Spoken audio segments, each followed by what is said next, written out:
Bonne matinée. Bon dimanche. J'espère que vous avez passé une belle semaine. Yes. Amen. Ah, il y en a une, c'est oui. Les autres? Oui, belle semaine. Alléluia. Merci, Seigneur. Même si nous, des fois, on prend des petites pauses, le Seigneur ne prend jamais de pause. C'est ça qui est extraordinaire et agréable. Alléluia. Donc, oui, on veut vous saluer, vous, en différé. C'est vraiment agréable de vous avoir avec nous à chaque dimanche, fidèles, et puis vous grandissez dans la foi comme nous grandissons dans la foi. Nous progressons dans la sainteté, c'est important. Alléluia. Donc, advenant un pépin, manque d'électricité, quelque chose, on sort dehors, en arrière, à votre droite. Il y a des escaliers, puis vu qu'il fait jour dehors, vous allez bien voir. Et à votre gauche, en avant, il y a des escaliers. C'est plus sombre un peu, mais on va se débrouiller. Puis les mamans, ils tiennent la main des enfants pour pas qu'ils paniquent. Tantôt, il a fait noir là-bas, puis il y en a une qui a paniqué. Elle a manqué d'air. Fait qu'on s'occupe de nos enfants. Alléluia. On va offrir cette journée à l'Éternel. Pas pour moi, mais pour son Église. Pour que le Jésus bénisse son Église. Parce que Jésus aime son Église et nous sommes son Église. Alléluia. Amen. Seigneur éternel, je te dis merci. Merci. Merci pour ton action. Merci pour ton amour. Et Seigneur, partout dans la parole, c'est écrit qu'on doit te louer.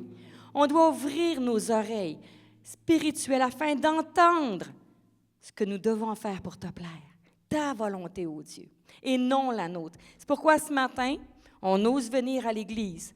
On sort du lit pour une raison, recevoir de toi ce que tu veux nous donner pour croître, pour progresser. Donc, Jésus, tu es le bienvenu ce matin. Dans ton Église, en ton nom. Amen. Donc, on va se lever debout. À la maison, on se lève debout. On va chanter, accompagner notre belle équipe ce matin. Alléluia. Amen. Alléluia. Yeah, je vous donne le défi de suivre le tempo en tapant des mains. Je compte sur vous autres, les jeunes qui comprennent bien les rythmes, là. Ah, ça c'est bien.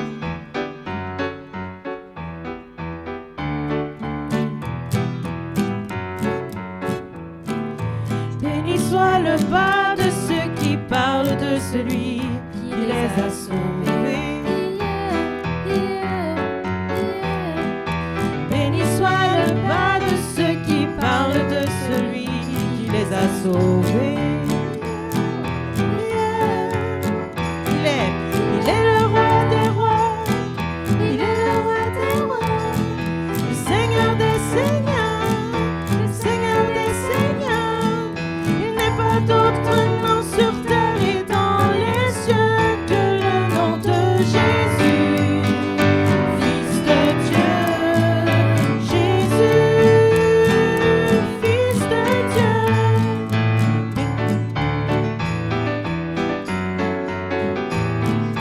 Béni soit le pas de ceux qui partent pour celui qui les a sauvés. Béni soit le pas de ceux qui partent pour celui qui les a sauvés.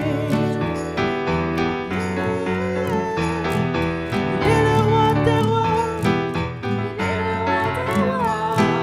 le Seigneur des seigneurs. Il n'est pas d'autre nom sur terre et dans les cieux que le nom de Jésus, Fils de Dieu. Jésus, Fils de Dieu. Il est le roi des rois, il est le roi des rois, le Seigneur des seigneurs, le Seigneur des seigneurs. Il n'est pas d'autre nom sur terre et dans les cieux que le nom de Jésus, Fils de Dieu. Jésus, Fils de Dieu.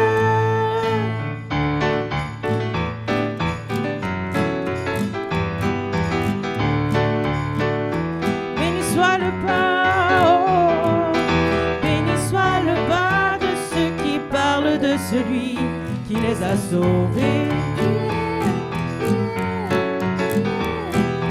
Béni soit le pas de ceux qui parlent de celui qui les a sauvés. Il est le roi. le roi des rois,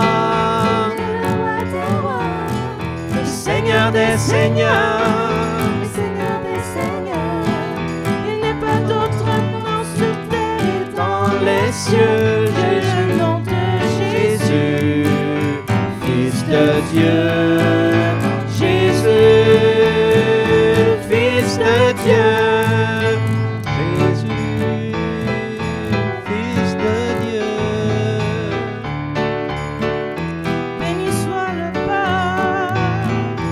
Béni soit le pas de ceux qui partent pour celui qui les a sauvés. Béni soit le pas de ceux qui partent pour celui qui les a sauvés. Oh, il est Le roi des rois, le Seigneur des seigneurs. Il n'est pas d'autre nom sur terre et dans les cieux que le nom de Jésus, Fils de Dieu. Jésus, Fils de Dieu. Jésus, Fils de Dieu. Jésus, Fils de Dieu. Jésus, Fils de Dieu.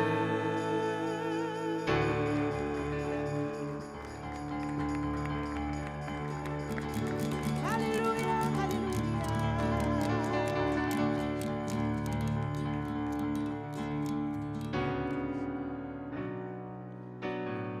Merci, Jésus.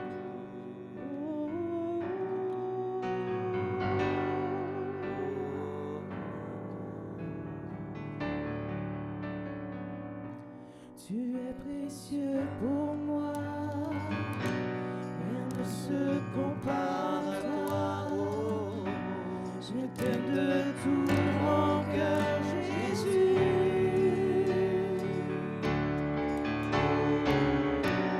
Tu es précieux pour moi, rien ne se compare à toi. Oh non, je t'aime de tout mon cœur, Jésus. Alléluia, oh, alléluia. Je chante au roi de ma vie. Alléluia. Je chante au roi à mon Messie. Alléluia. Je chante au roi de ma vie. Alléluia. Je chante au roi à mon Messie.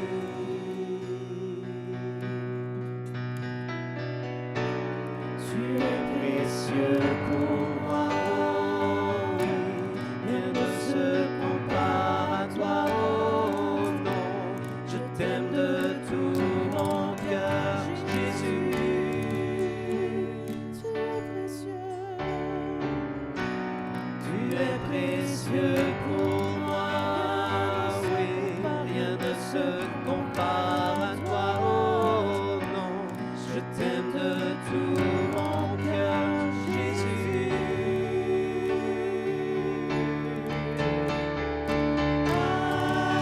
Alléluia, je chante au roi de ma vie. Alléluia, je chante au roi à mon Messie. Alléluia, je chante au roi de ma vie. Alléluia, je chante au roi à mon Messie. Alléluia, je chante au roi de ma vie. Alléluia, je chante au roi à mon Messie.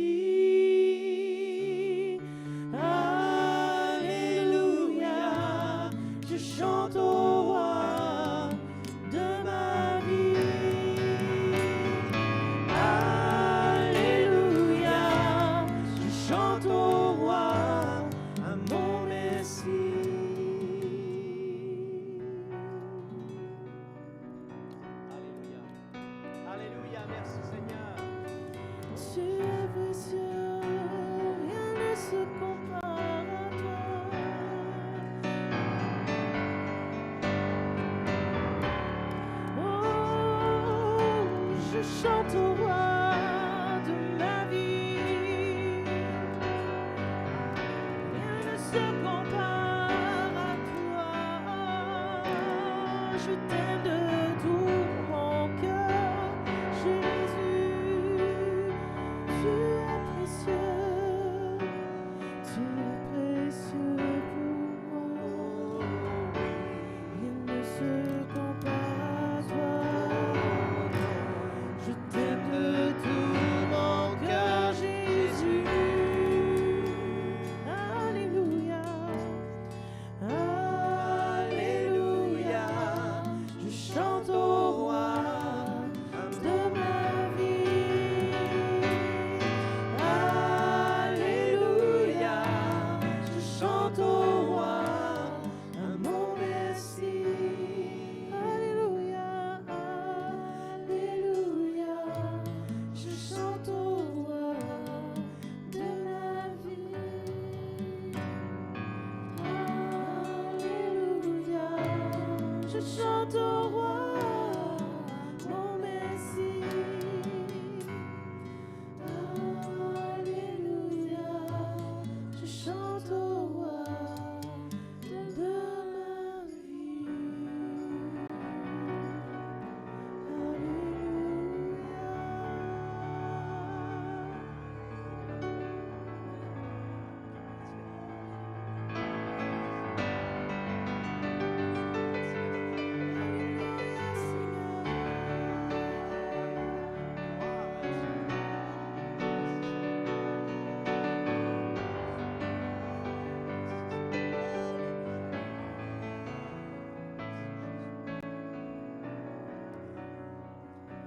Tu es le grand, je suis le merveilleux, le glorieux, le tout-puissant. Tu es le grand, l'éternel, l'éternel des armées célestes. Alléluia, Alléluia, mon roi. Oh éternel, Alléluia, Alléluia. Tu es le grand berger, le tout-puissant Seigneur, le grand consolateur. Alléluia, Alléluia, Alléluia. Oh, Jésus,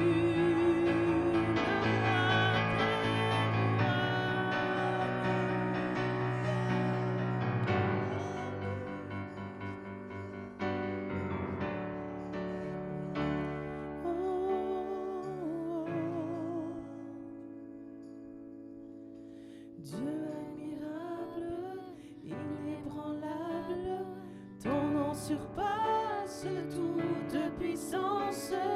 Dieu de miracles, incomparable, oh Dieu, oh Dieu. Dieu admirable, inébranlable, ton nom surpasse toute puissance. Dieu de miracles, incomparable, oh Dieu, oh Dieu. Dieu admirable, inébranlable, ton nom surpasse toute puissance. Dieu de miracles, incomparable, oh Dieu, oh Dieu. Tu transformas l'eau en vin, tu jailles les yeux de ta main, tu n'es comme toi, comme toi. Dans les ténèbres tu brilles, tu nous redonnes la vie, tu n'es comme toi, comme toi.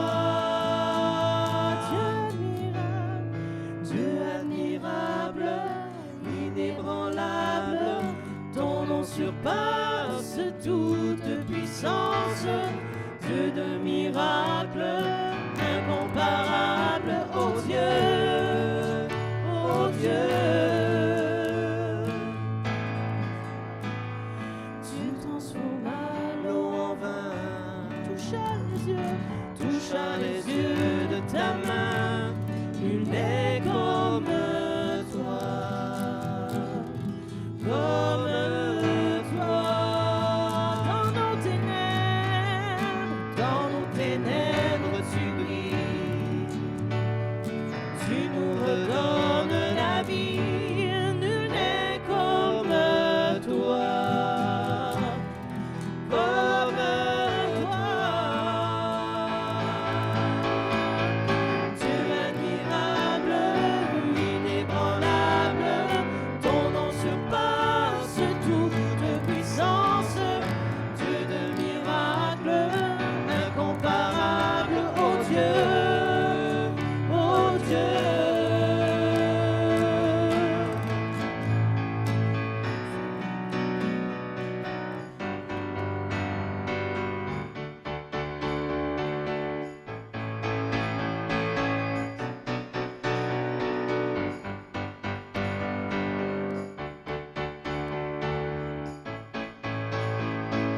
Si notre Dieu est pour nous, qui pourra nous arrêter? Et si Dieu est avec nous, qui sera contre nous? Si notre Dieu est pour nous, qui pourra nous arrêter?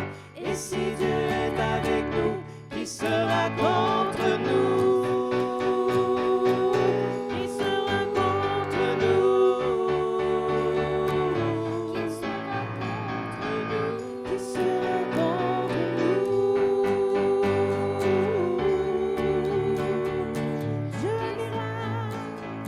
Dieu admirable, inébranlable, ton nom surpasse toute puissance.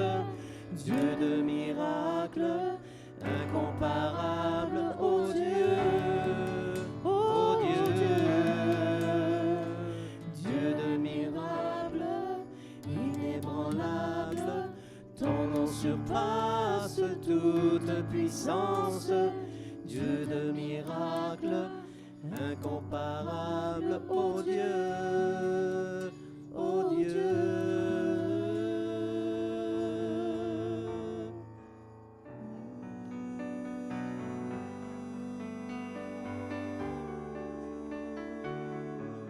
Tu es comparable, Oh Dieu, Jésus, nul n'est comme sois toi. loué, Mon Dieu, exalté, sois béni, dans la Jésus. tempête, tu es mon refuge. Oh Dieu,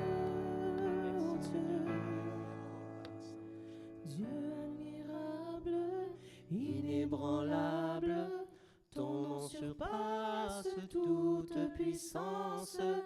Dieu de miracles, incomparable, oh Dieu, oh Dieu.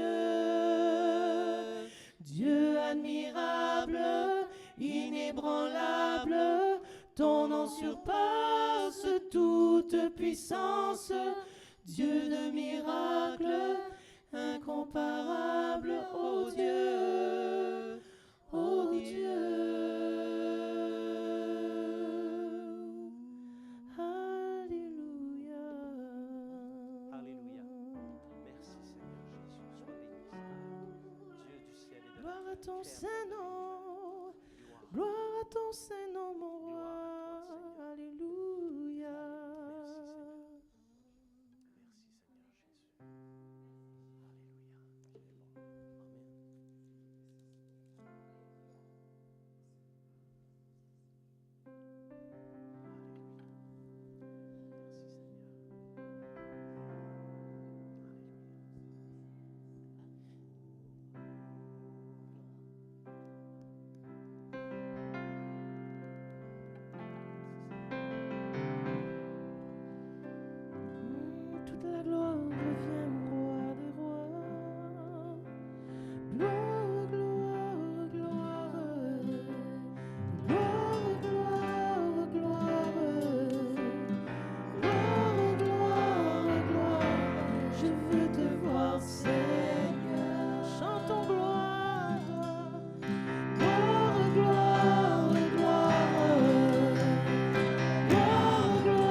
moi de ton amour.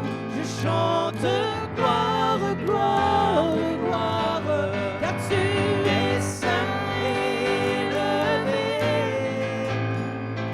brillant dans la lumière de ta gloire. Remplis-moi de ton amour. Je chante gloire, gloire, gloire. Je veux te voir, Seigneur. Je veux te voir, Seigneur. Je veux te voir, Seigneur. Je veux te voir, Seigneur. Ouvre les yeux. Ouvre les yeux de mon cœur, Père. Ouvre les yeux de mon cœur. Je veux te voir, Seigneur. Je veux te voir, Seigneur. Ouvre les yeux de mon cœur, Père. Ouvre les yeux de mon cœur. Je veux te voir, Seigneur. Je veux te voir, Seigneur. Car tu es saint, car tu es saint et élevé, brillant dans la lumière de ta gloire. Remplis-moi de ton amour. Je chante gloire, gloire, gloire. Je veux te voir, Seigneur. Je veux te voir, Seigneur. Gloire, gloire, gloire. Chantons gloire, gloire, gloire. Chantons gloire, gloire, gloire. Je veux te voir, Seigneur. À toi la gloire éternelle. Gloire, gloire, gloire. Gloire, gloire, gloire. Gloire, gloire, gloire. Je veux te voir, Seigneur. Chantons gloire. Gloire, gloire, gloire. À toi la gloire, gloire, gloire. Gloire, gloire, gloire. Je veux te voir, Seigneur. Chantons gloire, oh. Gloire, gloire, gloire. Tout te revient, gloire, gloire, gloire. Gloire, gloire, gloire. Je veux te voir, Seigneur. Je veux te voir, Seigneur. Je veux te voir, Seigneur. Je veux te voir, Seigneur. Alléluia. Je veux te voir, Seigneur. Je veux te voir, Seigneur. Je veux te voir, Seigneur. Je veux te voir, Seigneur. Car tu es saint, car tu es saint et élevé, brillant dans la lumière de ta gloire. Remplis-moi de ton amour. Je chante gloire, gloire,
Dieu, tu es si grand et bon pour moi.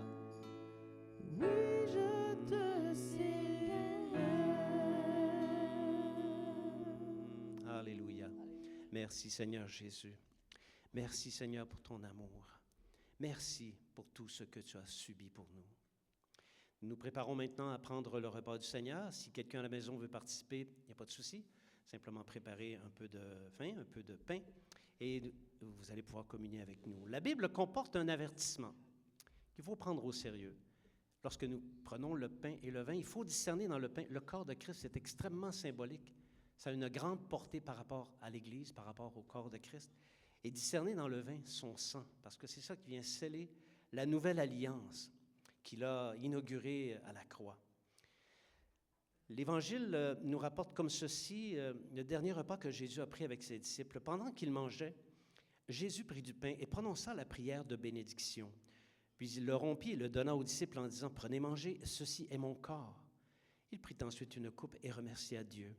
Puis il la leur donna en disant « Buvez-en tous, car ceci est mon sang, le sang de la nouvelle alliance qui est versé pour beaucoup pour le pardon des péchés. » Seigneur Jésus, chaque dimanche, nous te disons merci d'avoir descendu sur terre, d'avoir pris une chair comme la nôtre, d'avoir été un exemple pour nous en ce que, dans toutes les tentations, jamais tu n'as fléchi les genoux.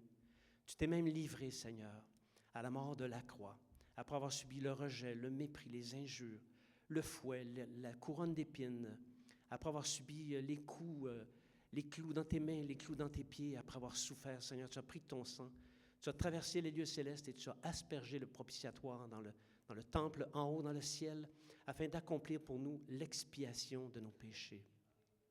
Par ton sang, Seigneur, tous nos péchés sont pardonnés. Par ton sang, Seigneur, nous sommes maintenant réconciliés avec le Père. Seigneur Jésus, merci pour ce si grand amour, merci pour ce si grand sacrifice. Prenons ensemble les éléments.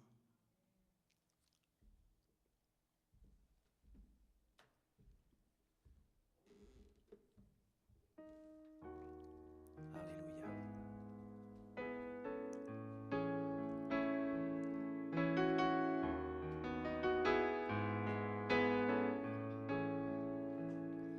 Je ne saurais jamais le prix de tout ce que tu as subi. Je ne saurais jamais le prix de tout ce que tu as subi. Oui, je te célèbre.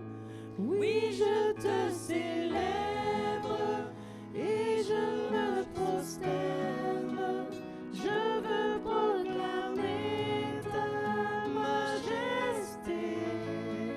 En toi tout n'est que grâce, tout est admirable. Dieu, tu es si grand et bon pour moi. Oui, je te célèbre. Alléluia, alléluia, alléluia. Amen. Merci. Merci les musiciennes. Alléluia. Merci Seigneur. Oh Jésus, alléluia. On dit, on chante facilement, Dieu, tu es bon pour moi, je te célèbre parce que tu es admirable. Mais est-ce qu'on le met en pratique quand les épreuves arrivent? Est-ce qu'on trouve que Dieu est encore admirable ou bien on dit, Seigneur, qu'est-ce que tu attends? Je suis mal pris. Il faut faire attention à la sainteté de Dieu. Il est admirable, peu importe ce que nous vivons ou subissons, Dieu est admirable. Et en son temps, il agit. C'est juste qu'il veut voir notre foi en action. Il veut voir si on dépend des circonstances ou si on dépend de lui. Alléluia. Merci Seigneur. Juste avant d'aller aux annonces, ce matin, je lisais ma parole, puis Jacques, dans l'épître de Jacques, le frère du Seigneur Jésus, je le trouve très dur, très, très dur à lire. Si on prêchait comme Jacques parle, je pense qu'on recevrait des tomates puis des roches, parce que vraiment, l'épître de Jacques est très dure. Je vais juste vous lire un verset dans Jacques 3, verset 6. Il parle de la langue, OK? Puis il dit, qu'il faut qu'on contrôle notre langue, c'est un feu qui vient directement de l'enfer. Moi, je disais ce matin, oui, faisons attention à ce que notre bouche dit, bénissons et ne parlons pas en mal. C'est très important parce que la langue, Jacques il dit qu'elle n'est pas domptée, personne ne peut la dompter, puis ça vient de l'enfer quand il y a des mauvaises paroles qui sortent. Nous qui sommes chrétiens, nous qui sommes nés de nouveau, gardons notre langue vraiment en bride afin que l'enfer ne soit pas prononcé par notre bouche. Alléluia. Merci Seigneur. En tout cas, moi, ça m'a édifié ce matin de nous mettre en garde, de ne pas parler mal les uns des autres et de la dompter, cette fichue langue-là. Alléluia. Donc, cette semaine, pour les anniversaires, c'est la fête à Régent Maltais, demain, le 27. Wouh! Yes, sir! Yes, sir! Joyeux anniversaire, Régent. Je pense que je vais en profiter un petit peu. Merci, Seigneur. Et à vous c'est votre anniversaire à la maison, soyez bénis. Profitez-en cette semaine. Au nom de Jésus, amen. Et puis, pour mardi soir, ici à 19h30, oui? Oui, merci Catherine. Fait que mardi soir, 19h30, ici, pour partage et prière. Et puis, cette semaine, on a eu une personne qui a lancé un sujet très, très bon. Et ça a été dynamique et les langues se sont déliées et on a pu s'encourager, s'exhorter et discerner quelle est la parole de Dieu, qu'est-ce que Dieu veut dire. Mardi matin, femme de foi, chez notre sœur Catherine, à 10h. Donc, les madames, vous êtes les bienvenues. C'est Cynthia, excuse-moi. Je regarde Cynthia et j'ai dit Catherine, ouf, il fait chaud. Il fait chaud ici, hein? Alléluia.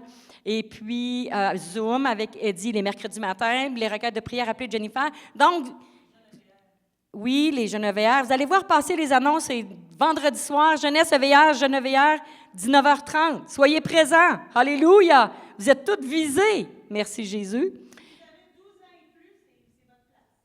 Alléluia. Merci, Seigneur. Fait qu'on va y aller pour la prière. Et tantôt, je pensais à quelque chose. Vous qui êtes à la maison, qui souffrez, on va prier pour les malades. Et mon audace, parce que je sais que ça a déjà fonctionné, parce que Dieu n'est pas limité, mettez votre main là où vous avez mal. Et Dieu, qui est tout-puissant, guérit. On a un beau témoignage avec cette façon de faire. Une guérison totale, là où les médecins avaient abandonné. Jésus est complètement guéri. Donc, mettez votre main là où vous êtes blessé. Et on va laisser le Seigneur agir. Alléluia. Seigneur Jésus, je te remercie. Ce matin, on a élevé notre âme pour te plaire. Oui, te voir ta sainteté, voir face à face avec toi. Ça doit être extraordinaire et nous gémissons après ce moment. Mais en attendant, ici-bas sur cette terre, nous subissons plein d'injustices. Nous subissons plein de méchanceté. Les gens sont méchants, Seigneur. Et au travers de tout ça, on a de la misère, on peine. On oublie de tourner notre regard vers toi. On oublie de te donner nos fardeaux, nos soucis. On traîne notre sac qui est trop pesant pour nous. C'est pourquoi ce matin, je viens devant toi. T'élever ceux qui sont malades. Là où leurs mains sont installées. Toi, tu guéris par ton sang qui a coulé à la croix. Ce sang qui guérit, tu le dis et nous croyons. Alléluia. Tu mets ta main sur tous ceux-là qui vivent des épreuves à l'emploi, des épreuves dans leur famille, des épreuves partout où ils vont parce que l'ennemi s'acharne. Mais toi, tu as vaincu l'ennemi et nous te confions toutes nos vies à chaque instant. Merci d'agir, merci de guérir, merci de délivrer en ton nom, Jésus. Amen. Tu bénis les dîmes, tu bénis les offrandes. Quel privilège de te redonner ce que tu nous donnes. Toi, tu nous donnes énormément. Et en retour, Seigneur, on te donne pour une raison. Te plaire, vraiment, pratiquer tes commandements. Ça t'appartient, cet argent. En ton nom, Jésus, amen. Merci, Seigneur. Oups, je suis en train de faire un 360. Merci, Seigneur. Fait qu'en attendant que Régent vienne prêcher, dites à quelqu'un, vous m'avez manqué cette semaine. Vous, à la maison, vous me manquez beaucoup. Alléluia.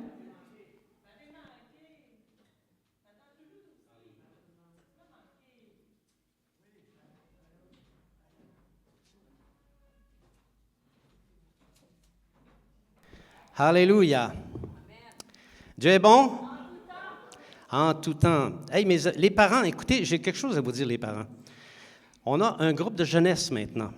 Alors, savez-vous ce que vous devez faire avec vos enfants le vendredi?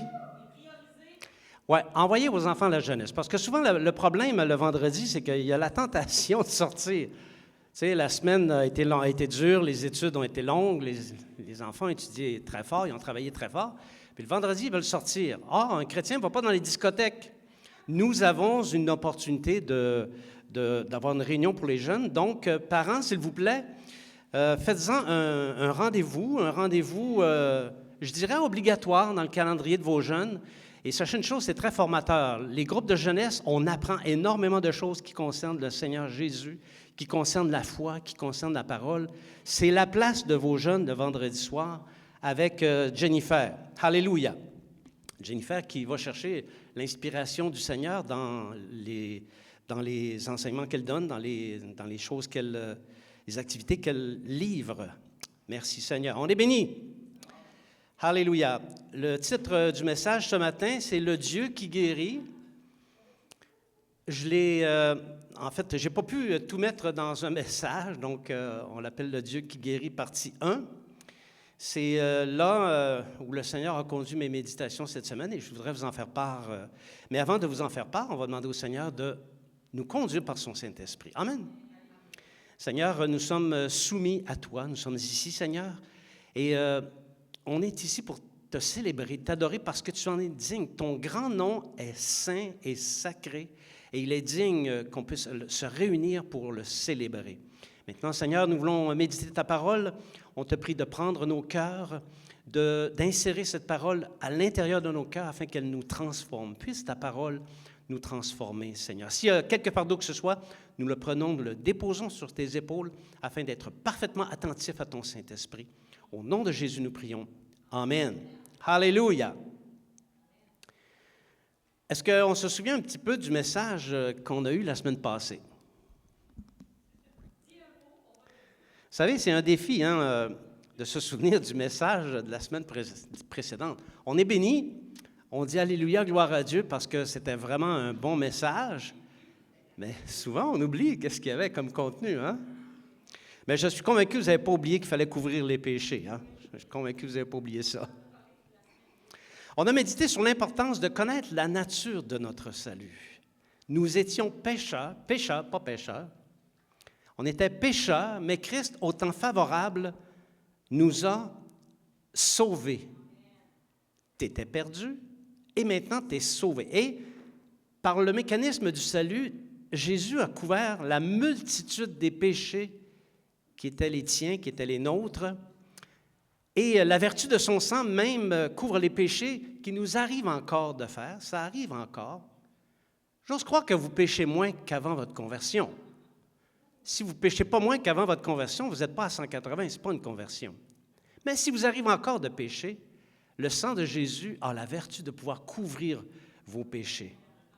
En réalité, probablement qu'il va nous arriver de commettre des péchés encore jusqu'au jour de notre mort parce qu'on n'est pas encore parvenu à la perfection. Et c'est seulement lorsqu'on va être dans la présence de Dieu on va atteindre la perfection et on va en avoir fini avec le péché, complètement. Alléluia. De même, puisque la nature de notre salut fait de nous des gens pardonnés, graciés. Il y a des gens qui ont été graciés la semaine passée. Hein? Il y a même des criminels qui ont été graciés, des criminels à cornes. Ceux qui ont failli renverser la démocratie aux États-Unis ont été graciés. Donc, ils ont été pardonnés par le gouvernement, ils ont été graciés, et nous aussi. Et parce que nous avons été graciés, c'est fondamental que nous devenions des disciples qui couvrent les péchés. Si tu n'as pas appris à couvrir les péchés, commence aujourd'hui à couvrir les péchés, parce qu'il va arriver que des gens vont pécher contre toi et tu dois pardonner. La maturité chrétienne, je me sers de ça comme introduction. La maturité chrétienne devrait faire de nous des couvreurs de péchés, sans faire de nous, comme on dit au Québec, des niaiseux. Ce n'est pas parce qu'on couvre les péchés des autres qu'on ne voit rien, qu'on n'est pas conscient de ce qui se passe dans notre environnement. Nous sommes des couvreurs de péchés. Les chrétiens qui retiennent les péchés des autres se condamnent eux-mêmes. Est-ce qu'on a intégré ce principe dans notre vie chrétienne? Couvrons les péchés. Parce que le message de ce matin, c'est un peu une conséquence qui arrive à ceux qui sont débonnaires, c'est-à-dire qui sont bons comme le Christ l'était et qui couvrent les péchés. Il va leur arriver quelque chose. À ceux qui sont bons et doux et qui jamais ne retiennent les péchés des autres. Parce que ceux-là qui ne retiennent jamais les péchés des autres sont fils et filles de Dieu et ils se tiennent sous l'une des plus puissantes bannières qui puissent exister, la bannière de Dieu qui s'appelle Yehovah Rapha. On pourrait dire Jéhovah Rapha, mais ça fait un peu autre chose. Hein? Yehovah Rapha. Leur bannière est l'Éternel qui guérit, c'est ce que ça signifie. Yehovah Rapha signifie l'Éternel qui guérit.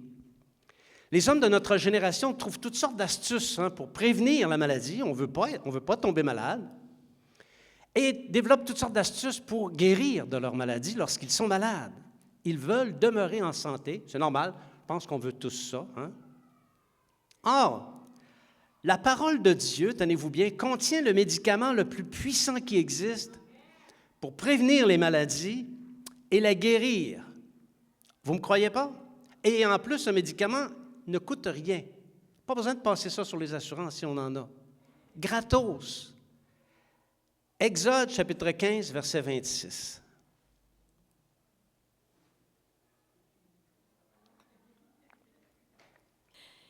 Il dit, « Si tu écoutes attentivement la voix de l'Éternel, ton Dieu, si tu fais ce qui est droit à ses yeux, si tu prêtes l'oreille à ses commandements, et si tu observes toutes ses lois, je ne te frapperai d'aucune des maladies dont j'ai frappé les Égyptiens, car je suis l'Éternel qui te guérit. » Voilà, Yehovah Rapha, l'Éternel qui te guérit. Dans la Bible, notre Dieu bien-aimé porte de nombreux noms. Ça n'entre pas dans une seule page, tous les noms que Dieu porte. Et de nombreux noms de Dieu portent les caractéristiques de sa personne et aussi de sa toute-puissance. Mais à ceux qui agissent droitement, à ceux qui sont attentifs aux commandements de Dieu, à ceux qui observent toutes ses lois, Dieu leur donne la garantie de demeurer sous une bannière, et cette bannière s'appelle le Dieu qui guérit, Yehovah Rapha. Ça semble trop beau pour être vrai. En d'autres termes, les disciples qui se placent sous l'autorité de Christ et qui suivent ses règles, qui observent les enseignements du Seigneur, tous les enseignements, pas seulement ceux qui font leur affaire. Ça, je vais pratiquer ça, c'est une très, très bonne chose. Non, ça ne doit pas être ça que ça veut dire. Ça doit vouloir dire autre chose, sûrement, parce que ça ne fait pas mon affaire. À ceux qui se tiennent sous la bannière de la guérison de Dieu, Dieu ne les frappera d'aucune des maladies dont il a frappé les Égyptiens. Est-ce que tu crois ça? Ils se tiendront dans la guérison de Dieu parce que Dieu met la guérison à leur disposition à cause de l'amour qu'ils ont envers Dieu, mais aussi à cause de l'obéissance qu'ils ont. Ce n'est pas le simple fait de dire « j'aime Dieu ». Prouve-le en obéissant à ses commandements, à ses ordonnances, à ses lois. Alléluia. Est-ce que ce n'est pas le désir de tout homme, toute femme de vouloir demeurer sous la bannière de la guérison? Quel est donc le sens de ce texte trop beau pour être vrai? Comment demeurer dans cette dimension fabuleuse? Quelles sont les conséquences pratiques dans la vie du croyant? C'est le thème de notre méditation ce matin. Est-ce que vous êtes avec moi? Yehovah Rapha. Quel est le sens? Ça se dit bien, hein? Yehovah Rapha. Dis à ton voisin, Yehovah Rapha. Les Janois ont plus de facilité que nous à le dire. Hein? Ils disent Yehovah Rapha. Nous, on dit Yehovah Rapha. Alors, pour connaître la signification réelle de la bannière de Dieu, du Dieu qui guérit, Yehovah Rapha, il faut revenir dans les textes qui précèdent cette appellation. C'était la première fois que Dieu donnait ce nom-là, qui est une de ses caractéristiques. Il faut aller voir le contexte dans lequel ce nom a été utilisé pour bien le comprendre. De quelle maladie Dieu nous guérit-il? ou nous préserve-t-il? Alors, une petite rétrospective de contexte. Dans un premier temps, Israël a été visité par Dieu. Il était sous le joug de l'esclavage et il a été visité par Dieu par l'intermédiaire de Moïse, que Dieu avait suscité à dessein pour faire sortir son peuple d'Égypte. Ensuite, Israël a été mis à l'épreuve. C'est-à-dire qu'il a été difficile pour Israël de croire que Dieu voulait le délivrer. « Vous êtes des paresseux, répliquait Pharaon. Désormais, on ne vous fournira plus la paille avec laquelle vous fabriquez les briques. Vous irez vous-même chercher la paille et vous ne diminuerez en rien la quantité que vous devez produire. » Ça a été difficile pour eux de croire que Dieu envoyait Moïse. Il faut savoir également qu'à l'époque, les édifices secondaires, les édifices du gouvernement secondaire étaient fabriqués avec des briques dans lesquelles on utilisait la paille pour les fabriquer, alors que les grands édifices pharaoniques, on pourrait les appeler comme ça, étaient fabriqués à l'aide d'immenses pierres taillées. Alors, ce que ça nous dit, c'est que quand on vient à la connaissance du Seigneur, Jésus, il y a toujours un pharaon à quelque part qui dénigre la visite que Dieu nous a faite. Gars, il se prend pour un autre. Il dit qu'il a rencontré le Seigneur. Regarde chose. Ces pharaons pèsent sur notre conscience et parfois ça peut nous faire perdre courage, comme les Israélites ont perdu courage quand Pharaon leur a donné une givrée. Toutefois, à cause des promesses faites à Abraham, Dieu, lui, a maintenu le cap du chemin vers la délivrance parce qu'il voulait suivre une procédure, un processus, en frappant l'Égypte de ses plaies. C'était la volonté de Dieu de frapper l'Égypte de ses plaies. Et c'est de ces plaies dont Dieu dit qu'il ne frappera pas le peuple fidèle qui se tient sous la bannière du Dieu qui guérit.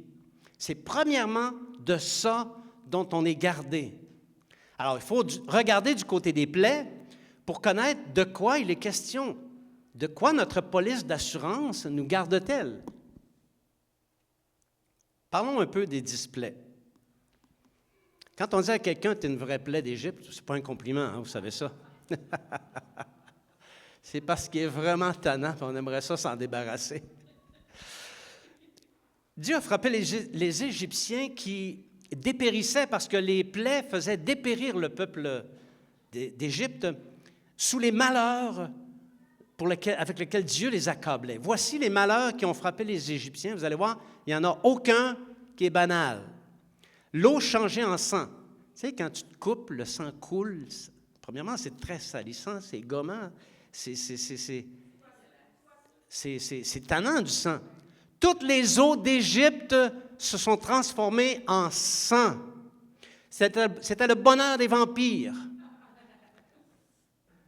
Et les Égyptiens ont dû creuser pour trouver de l'eau. Il n'y avait aucune source d'eau, aucune rivière. Le Nil était rempli. Tous les poissons du Nil sont morts. Un poisson ne peut survivre dans le sang. C'est quelque chose quand même, c'est assez impressionnant. Ça commence bien. Première plaie. Deuxième plaie, invasion de grenouilles. Les crapauds montaient partout. Il y en avait partout. Ils ouvraient les greniers, les crapauds sortaient, ils allaient dans le garde-robe, les crapauds sortaient, les grenouilles sortaient. Il y en avait partout, une multitude. La Bible dit que l'Égypte a été couverte de grenouilles puis de crapauds. C'est une deuxième plaie étonnante. Les poux. Toute la poussière d'Égypte s'est transformée en poux. Il y avait des poux partout. Bon, il y a certaines traductions qui disent des moustiques, mais à mon avis, ce n'était pas des moustiques, OK? C'était une bestiole vraiment tannante. Toute la poussière du sol s'est transformée en poux. Ploup, hein? C'est un poux, hein? Une armée de poux, sauf qui peut. Les mouches venimeuses, des mouches qui étaient toxiques, dont le contact irritait la peau, était très toxique, c'était venimeux. Des masses de mouches venimeuses sont venues dans toutes les maisons d'Égypte, dans la maison de Pharaon. Son palais était envahi de mouches venimeuses qui provoquaient intoxication et irritation. Une grande plaie, la peste du bétail. Tout le bétail d'Égypte, le gros bétail comme le petit bétail, est mort de la peste. Et c'est une peste qui n'est pas passée aux humains, soit dit en passant. C'est une peste bestiale qui est restée sur les bêtes. Donc, tout le bétail, tu sais, il restait seulement du pain à manger. Hein, tout le bétail était mort. Des ulcères, ça c'est étonnant. Tout le monde avait des ulcères avec des pustules qui crachaient du pu. ça crachait du pu. Tout le monde en avait. Pharaon en avait. Tous les grands d'Égypte en avaient. Ça va pas bien. On est à la 6e, il en reste encore 4. La grêle. Une grêle qui a tout détruit, ce qui était debout, les arbres, l'herbe. Il y a quelques années, on a eu une grêle ici à Saguenay. En tout cas, chez nous, pas partout, chez nous, les grêlons étaient gros comme ça. OK? Et quand ça tombe, j'en ai reçu une coupe dans le dos, ça a laissé des marques. Ici, la grêle a tout détruit, le végétal.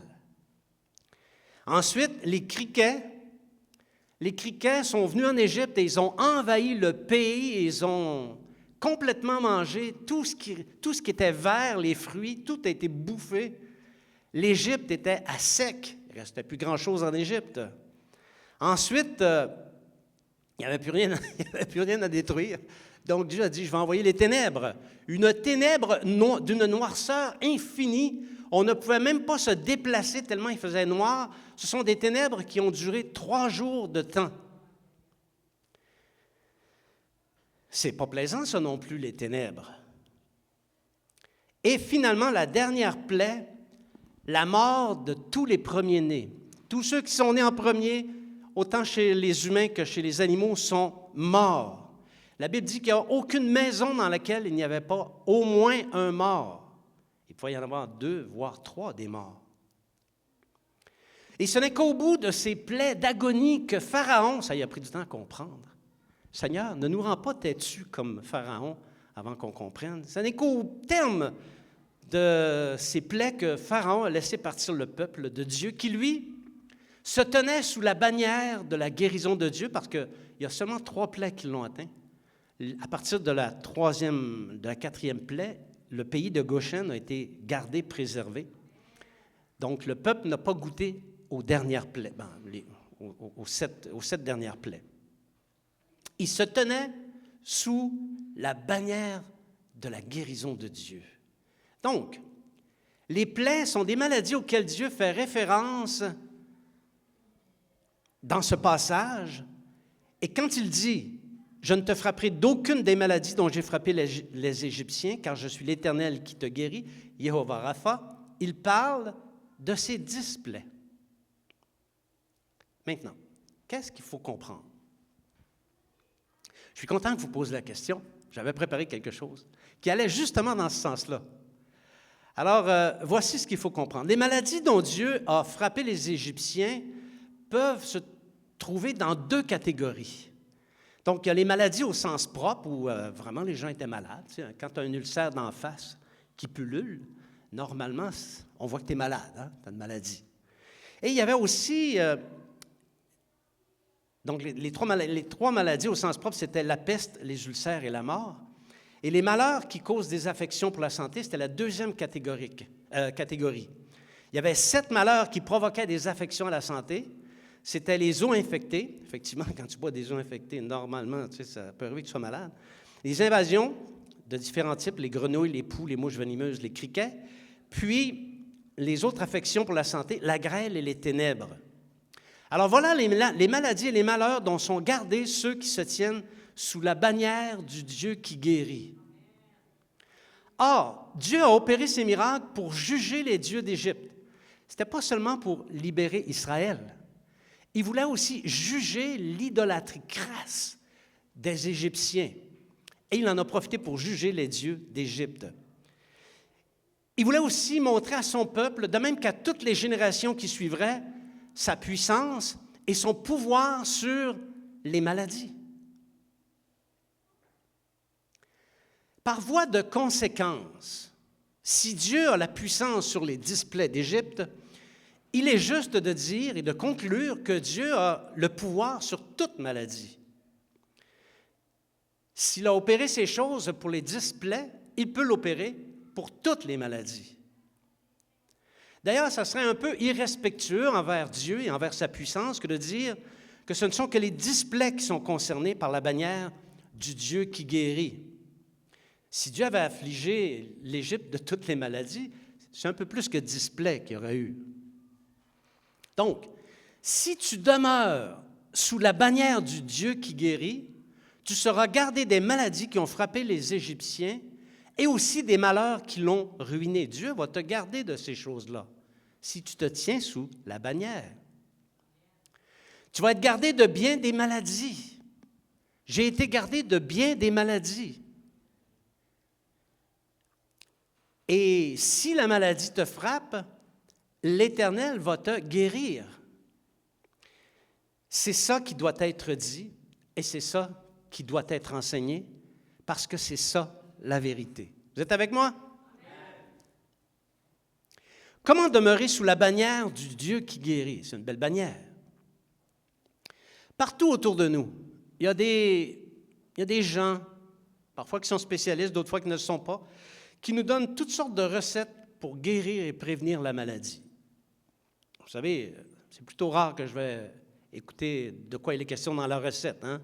Un petit peu de jus de citron ici, un petit peu de poudre à pâte là, un petit peu d'eau stérilisée, bois ça juste avant le repas, puis ça va guérir ton foie. Donc, ces recettes-là, je ne vais pas les voir. Mais il y en a une multitude, hein? Puis parfois, tu as une recette qui en contredit une autre. En tout cas, ça, c'est une autre histoire. Donc, telle recette, semble-t-il, pourrait désintoxiquer le foie, telle autre prévenir le diabète, telle habitude peut prolonger la vie, etc., etc. Bien que moi, ce que je crois, c'est que la durée de notre vie est inscrite dans le livre de Dieu, et il n'y a pas grand-chose que l'on fasse qui puisse la prolonger ou la rétrécir, si ce n'est notre bonne conduite. Une mauvaise conduite peut rétrécir, raccourcir la vie, alors qu'une bonne conduite peut la prolonger. La meilleure recette, c'est celle-là. Je ne dis pas que tout ce que ces gens enseignent est faux. Ce n'est pas ça que je dis. Par exemple, la Bible parle de la tempérance. La tempérance, c'est une certaine forme de sobriété. OK? Alors, c'est l'attitude de manger et boire avec modération. C'est ça, la tempérance. La Bible condamne les excès. C'est sûr que si tu manges avec excès de la pizza, bien, il peut y avoir des conséquences un petit peu sur ta santé. Est-ce que ça rétrécit tes jours? Je suis moins sûr. Je suis moins sûr de ça. OK? Alors, manger et boire sainement sont de bonnes attitudes, et ce sont des attitudes qui sont en harmonie avec la bienséance qui est enseignée par le Seigneur et ses apôtres. Ce que je dis plutôt, c'est que le maintien sous la bannière du Dieu qui guérit est plus fondamental que tout ce que les spécialistes peuvent dire, parce qu'aucun de ces spécialistes ne détient le pouvoir de guérir les maladies. Or, Dieu, lui, a le pouvoir de guérir toutes les maladies, parce qu'il s'appelle Jéhovah Rapha. Faire de Jésus son maître. Bon, c'est beau, là, on a établi que Dieu, Jésus, a la capacité de guérir toutes les maladies et on le croit. Et on dit merci Seigneur pour ça. Mais il y a quand même des conditions à respecter. Conditions qui, si elles ne sont pas respectées, ne te gardera pas sous la bannière de Jéhovah Rapha. Quand Dieu a fait connaître son nom, le nom Jéhovah Rapha, après qu'il a délivré Israël de la main de Pharaon par une main puissante, Israël, après cet événement, n'était qu'un petit bébé spirituel. Ils connaissaient de connaissance le Dieu de leur père. Ils respectaient l'alliance qui était intervenue entre Dieu et Abraham, qui n'était quand même pas une grosse alliance. Hein. C'était la circoncision, fondamentalement, puis aussi de pratiquer la justice. Donc, Israël respectait tout ça. Il connaissait Dieu, le Dieu d'Abraham, mais il ne le connaissait pas personnellement. Il connaissait encore moins le Dieu qui guérit. Toutefois, après avoir vu la gloire de Dieu par des prodiges qui se sont opérés lors des 10 plaies d'Égypte, lorsque Dieu l'a fait sortir d'Égypte, Israël savait que le vrai Dieu était descendu, qui était venu le visiter. Mais c'est comme ça pour nous autres aussi. Le passage par la mer Rouge à pied sec, c'était une préfiguration du baptême à venir.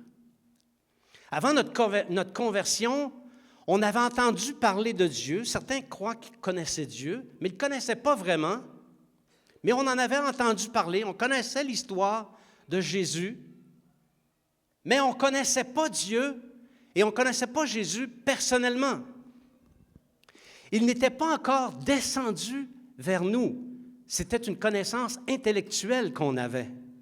Et puis, il y a un Moïse qui a croisé notre chemin et qui nous a fait connaître le vrai Dieu. Et dès notre conversion, on a vu la splendeur de la puissance de Dieu qui a guéri notre âme de la plus grande des maladies. Il a guéri notre âme du péché et de la mort. Tout comme Israël dans la mer Rouge, notre conversion, c'est le passage de la mort à la vie par le miracle du sang de Jésus. Ça, c'est la première étape pour passer sous la bannière du Dieu qui guérit et pour y demeurer. Il faut naître de nouveau. Il faut que tu rencontres le Seigneur Jésus, qu'il vienne dans ta vie, qu'il descende vers toi et qu'il fasse de toi une nouvelle créature. Tu dois te convertir. Sans la conversion, tu ne peux pas passer sous la bannière de Jéhovah Rapha. Tu ne peux pas te tenir sous la bannière du Dieu qui guérit. Venir à Jésus, se convertir, première étape. Et ça, c'est la plus belle partie. Ensuite vient un processus. Un processus qui nous garde, qui va avoir pour effet de nous garder sous la bannière du Dieu qui guérit. Selon la révélation du nom de Dieu, Jéhovah Rapha, il y a 4 étapes après la conversion qui garantissent de demeurer sous la bannière du Dieu qui guérit. Ce matin, on a le temps d'en voir 2 seulement. On regardera les autres la semaine prochaine. La première, écoutez attentivement la voix de l'Éternel. Parce que Dieu parle. Dieu parle beaucoup. Avant de connaître le Seigneur, on n'était pas au courant de ça. Mais depuis qu'on connaît le Seigneur, on réalise que Dieu nous parle. Avant la sortie d'Égypte, Israël n'avait pas entendu la voix de Dieu. Or, dans le désert, Dieu a parlé à Israël. Une fois sorties de sa bouche, les paroles sont devenues la parole de Dieu. Et les paroles qui sont sorties de la bouche de Dieu dans le désert sont parvenues jusqu'à nous. Nous pouvons les lire, nous les avons dans nos Bibles. Et lorsque nous lisons ces paroles, nous entendons la parole de Dieu. Dieu nous parle. Alléluia. Parce que ce qui était vrai pour Israël, lorsque Dieu a prononcé ces paroles, l'est encore aujourd'hui. Ça me fait toujours rire quand quelqu'un dit « Ah, ça c'est dans l'Ancien Testament, c'est plus valable aujourd'hui. » Ça me fait toujours rire parce que je me dis « Lui, il ne connaît pas Dieu. » Ou elle ne connaît pas Dieu. Parce qu'il y a beaucoup de révélations de Dieu dans l'Ancien Testament, beaucoup de paroles de Dieu qui nous sont bénéfiques. Non, on ne peut pas pratiquer tout ce qu'il y a dans l'Ancien Testament, tout ce qu'il y a dans la loi, mais un jour va venir où nous allons le faire. Au renouvellement de toutes choses, nous ferons tout ce qui est écrit dans la parole de Dieu, notamment au sujet des sacrifices. Donc, ce qui était vrai pour Israël est encore vrai pour nous aujourd'hui. Nous devons écouter attentivement la parole de Dieu, qui est la voix de Dieu. Lorsque nous lisons la parole de Dieu, Dieu nous parle. Lorsque nous nous réunissons comme Église, Dieu parle. Lorsque nous agissons, lorsque nous faisons les œuvres de Dieu, dans le feu de l'action, Dieu nous parle. Lorsque nos leaders nous enseignent, comme ce que je fais ce matin, Dieu parle. Dieu est en train de parler à ton cœur. Pas seulement le vôtre, ceux également qui nous écoutent en différé. En réalité, Dieu utilise toutes sortes de manières pour nous parler. Ceci dit, il faut que j'introduise un petit bémol. Toute parole qui est attribuée à Dieu, Dieu m'a parlé, Dieu m'a dit, toute parole attribuée à Dieu doit demeurer conforme à sa parole écrite. Sinon, Dieu n'a pas parlé. Donc, quand quelqu'un dit « Dieu dit », il faut que ça soit conforme à la parole écrite. Et c'est la raison pour laquelle nous devons écouter attentivement lorsque Dieu parle. Pas rejeter la parole, écouter attentivement. Rappelons-nous le premier message qui a été fait au début de l'année, vous vous souvenez, « Agir par l'Esprit », convaincu que vous vous souvenez de ça. Il faut entendre la voix de Dieu, parce que c'est la première étape pour demeurer sous la bannière du Dieu qui guérit. Si tu n'entends pas la voix de Dieu, si tu n'écoutes pas la voix de Dieu, tu ne peux pas demeurer sous la bannière de Yehovah Rapha. Deuxième étape. Il faut faire ce qui est droit aux yeux de Dieu. Lorsque Dieu parle, c'est pour que nous agissions dans la droiture, selon ce qui lui est agréable. Et ça, c'est très important, bien-aimés. Il n'y a jamais une parole qui est sortie de la bouche de Dieu, qui sort de la bouche de Dieu, qui pousse quelqu'un à faire le mal, qui pousse quelqu'un à commettre des crimes, à faire des choses condamnables. Toute parole qui sort de la bouche de Dieu nous conduit à agir droitement, dans la droiture, dans la justice, à faire les choses qui plaisent à notre Dieu. C'est l'un des impacts primordiaux de la parole de Dieu. Alléluia. Ça, c'est important parce qu'aujourd'hui, il y a beaucoup de chrétiens, j'entends toutes sortes de choses. Toutes sortes de choses. Je ne réagis pas toujours, mais des fois, j'entends des affaires, puis en dedans, ça fait comme crochir. Il y a quelque chose en dedans qui crochit tellement que tellement c'est pas droit ce qui vient d'être dit. Beaucoup de chrétiens se servent de la parole de Dieu et de son nom pour faire le mal. Là, je ne parle pas des musulmans. Je parle sur les chrétiens qui se servent de la parole de Dieu et du nom sacré de Dieu pour faire le mal, pour s'opposer à la vérité, pour condamner les justes et les démoniser. C'est fou tout ce qu'on entend de la bouche des chrétiens. Cette semaine, au sujet du nom de Dieu, qui est un nom sacré, je méditais sur ce commandement, le commandement de Dieu qu'on connaît tous, qui parle du nom de Dieu. Tu n'utiliseras pas le nom de ton Dieu en vain. Vous connaissez ce commandement-là? Oui? Est-ce que vous utilisez le nom de Dieu en vain? Non? Même pas dans les pseudo-sacres? J'ai fait un message sur les pseudo-sacres. Les pseudo-sacres, alors je ne vais pas les dire, je ne vais pas profaner le nom du Seigneur Jésus. Bien-aimés, n'ayons pas de pseudo-sacre dans notre bouche, parce que c'est trop proche du sacre. C'est trop proche. Trouve-toi d'autres mots, des mots qui n'ont pas de signification morale, des mots neutres. Tiens, je vais t'en donner un, flûte. C'est super. Bon, je reviens. Le troisième commandement peut se lire, comme je le disais tout à l'heure, tu ne prendras... En fait, dans la Bible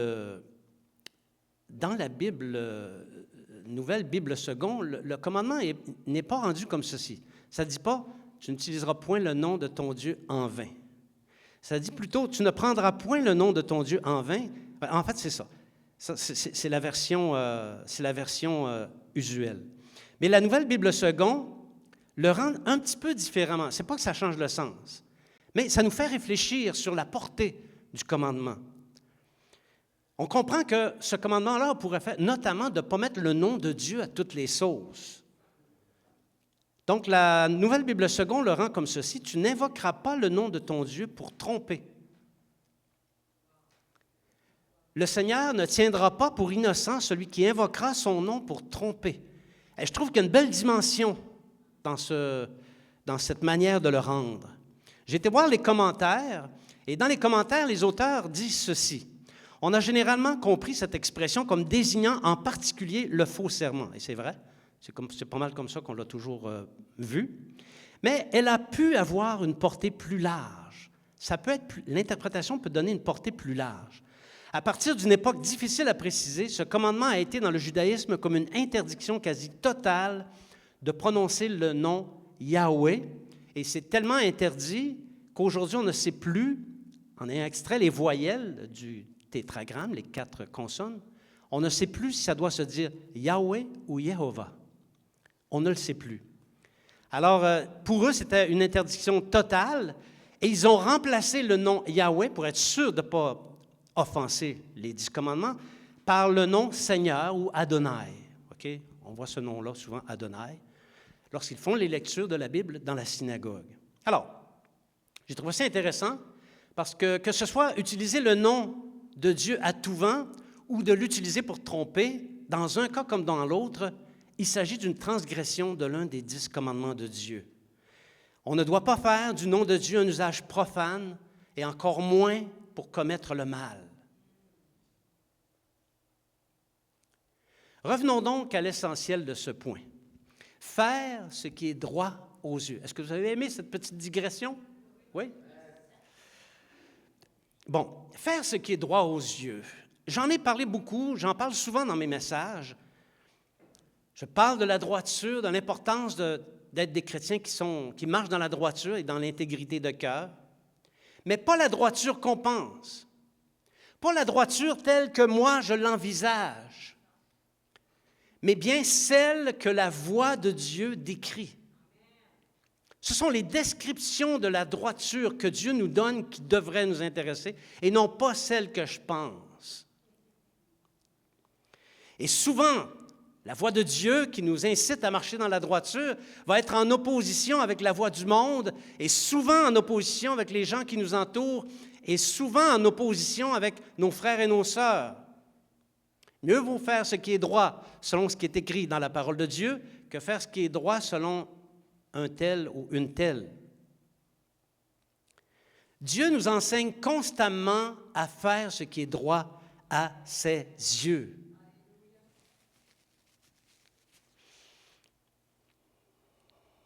Faire ce qui est droit, c'est le fait d'agir selon ce qui sort de la bouche de Dieu. Et surtout quand ça va à l'encontre de la pensée populaire. Si la parole de Dieu va à l'encontre de la pensée populaire, tu es sûr que c'est la parole de Dieu. Fais-le. Même si ça ne fait pas ton affaire. Tu vas être dans la droiture. Et c'est précisément là où les chrétiens souvent prêtent flanc. Là où prennent racine bien des malheurs, bien des maladies. Vous savez, nous, les pentecôtistes, on est habitués à faire des appels à la fin, et puis on prie pour les malades, et puis on prie pour ceux qui ont des besoins, ceux qui vivent des malheurs. Mais savez-vous que nombre de maladies, nombre de malheurs prennent origine dans notre manque de droiture, dans notre incapacité à faire les choses telles que Dieu les a enseignées. Je sais qu'on n'entend pas ça souvent dans les églises. C'est pour ça que ça me fait plaisir de l'enseigner. Donc, je ne dis pas que toutes les maladies ont ça pour origine, mais beaucoup de maladies ont ça pour origine. Ils ont la désobéissance pour origine.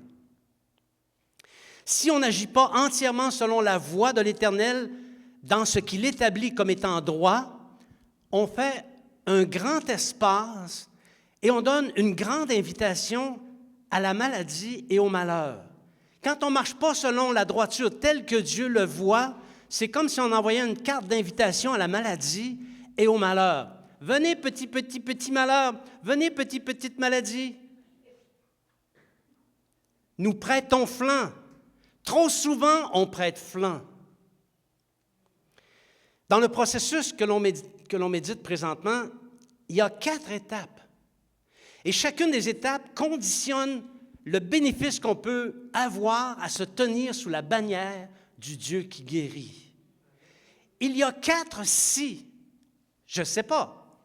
Mais en français, quand il y a un si, c'est parce qu'il y a une condition. la condition doit être rencontrée, sinon le bénéfice ne sera pas produit. Les 4 si doivent être rencontrés. S'ils ne sont pas rencontrés, si tu es un chrétien et que tu ne rencontres pas ces 4 si, tu es en train de semer la maladie et les malheurs dans ta vie. Tout homme, toute femme qui ne se range pas du côté du Dieu qui guérit demeure sous la malédiction du péché et toute maladie, tout malheur peut lui arriver. Nous avons été délivrés par le sang de Jésus de la malédiction originale, mais si on n'intègre pas les si dans nos vies, on se range à nouveau sous la coupe de la malédiction. Est-ce qu'on comprend ça? Merci. C'est ici ce matin qu'on s'arrête. Mais on va poursuivre le processus et les conséquences pratiques, parce qu'il y a des conséquences pratiques et on va les examiner, ces conséquences pratiques. J'invite les musiciens à s'en venir. Bien-aimés, par ces enseignements, le Seigneur nous montre qu'il n'y a pas 2 millions de façons de se conduire devant lui. Bienheureux sont ceux qui veulent tout faire à leur manière, lâchez pas. Bienheureux ceux qui sont rattachés à leurs propres attributs dans la manière de voir les choses. Lâchez pas. Ils sont nombreux, mais ce n'est pas notre cas à nous ce matin.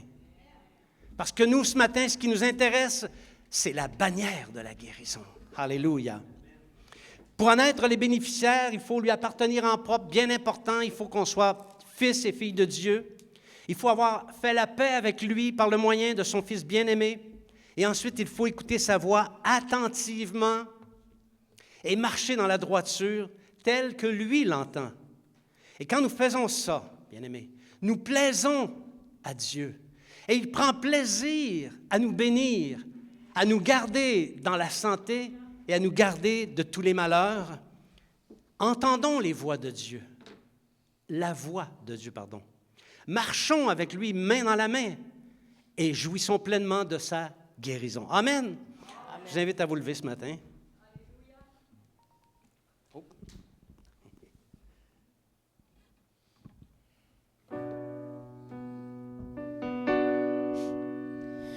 Tu transformas l'eau en vin, touche les yeux de ta main, nul n'est comme toi, comme toi. Dans les ténèbres tu brilles, tu nous redonnes la vie, nul n'est comme toi. Comme toi, Dieu admirable, inébranlable, ton nom surpasse toute puissance, Dieu de miracles, incomparable, oh Dieu, oh Dieu.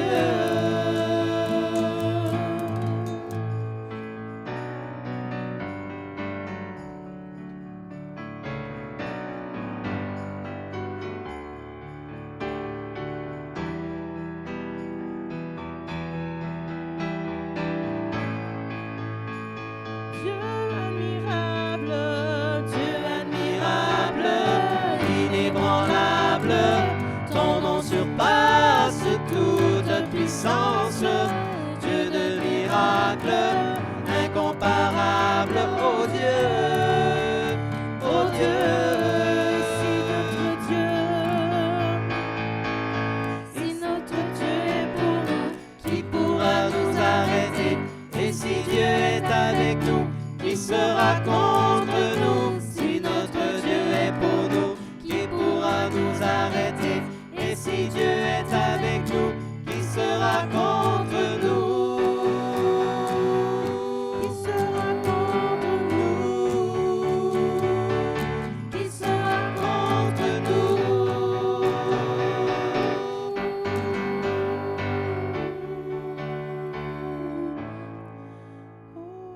Dieu admirable, inébranlable, ton nom surpasse toute puissance, Dieu de miracles, incomparable, ô Dieu, ô Dieu. Alléluia. Oh oui, Seigneur. Tu es le Dieu de miracles, Seigneur. Et tu veux nous enseigner. Tu veux nous enseigner ce qui en est de ta parole. Et dans ta parole, Seigneur, il y a non seulement notre salut, mais il y a une provision pour la guérison de toutes nos maladies. Et ce matin, Seigneur, tu nous encourages à nous tenir sous la bannière de la guérison du Dieu qui guérit. Alléluia. Et oui, tu nous guéris, Seigneur. Tu nous protèges, tu nous gardes des malheurs, tu nous gardes des maladies. Et lorsqu'on est malade, Seigneur, tu nous guéris. C'est ça ta volonté. Ta volonté, c'est de nous tenir en santé, Seigneur. Et nous, Seigneur, on est d'accord avec ça. Et c'est pourquoi, Seigneur, nous te disons, aide-nous à marcher dans tes voies telles que toi tu l'entends. Aide-nous à connaître tes voies telles que toi tu les entends, Seigneur, pour marcher dedans, pour faire les choses qui te plaisent, les choses qui sont conformes à ta parole, cette parole qui est sortie de ta bouche. Seigneur, nous voulons qu'il en soit ainsi, afin que nous puissions nous tenir sous la puissante bannière de Jéhovah Rapha. Nous le demandons au nom de Jésus. Alléluia. Maintenant, bien-aimés, je vais faire la prière de conclusion. Il y a des personnes qui ont des besoins, vous pouvez avancer. Nous allons prier pour vous et je vais faire la prière de la conclusion. Seigneur, merci pour ce temps de communion qu'on a eu où on était dans ta présence. Seigneur, nous prions afin que plein d'inconvertis se joignent à cette Église, se joignent dans nos rangs pour entendre cette parole, pour que bien des gens puissent être délivrés de tous leurs tourments. Seigneur, je te recommande la vie de mes frères et de mes sœurs, de tous ceux et celles qui écoutent ce message. Je te demande de bénir chacun, que chacun se tienne sous la bannière du Dieu qui guérit. Je le demande au nom de Jésus. Amen. Bien-aimés, parlez du nom du Seigneur Jésus. Il est vraiment digne qu'on parle de lui à tous ceux et celles que nous rencontrons. Tenez-vous dans la compagnie des disciples. On a un endroit pour se réunir maintenant. On a des réunions, toutes sortes de réunions. Soyons ensemble à ces réunions. D'ici à ce qu'on se revoie la prochaine fois. Que l'Éternel fasse luire sa face sur vous abondamment. Alléluia. Alléluia. Oui, ceux qui ont des besoins peuvent avancer.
Je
Merci Seigneur.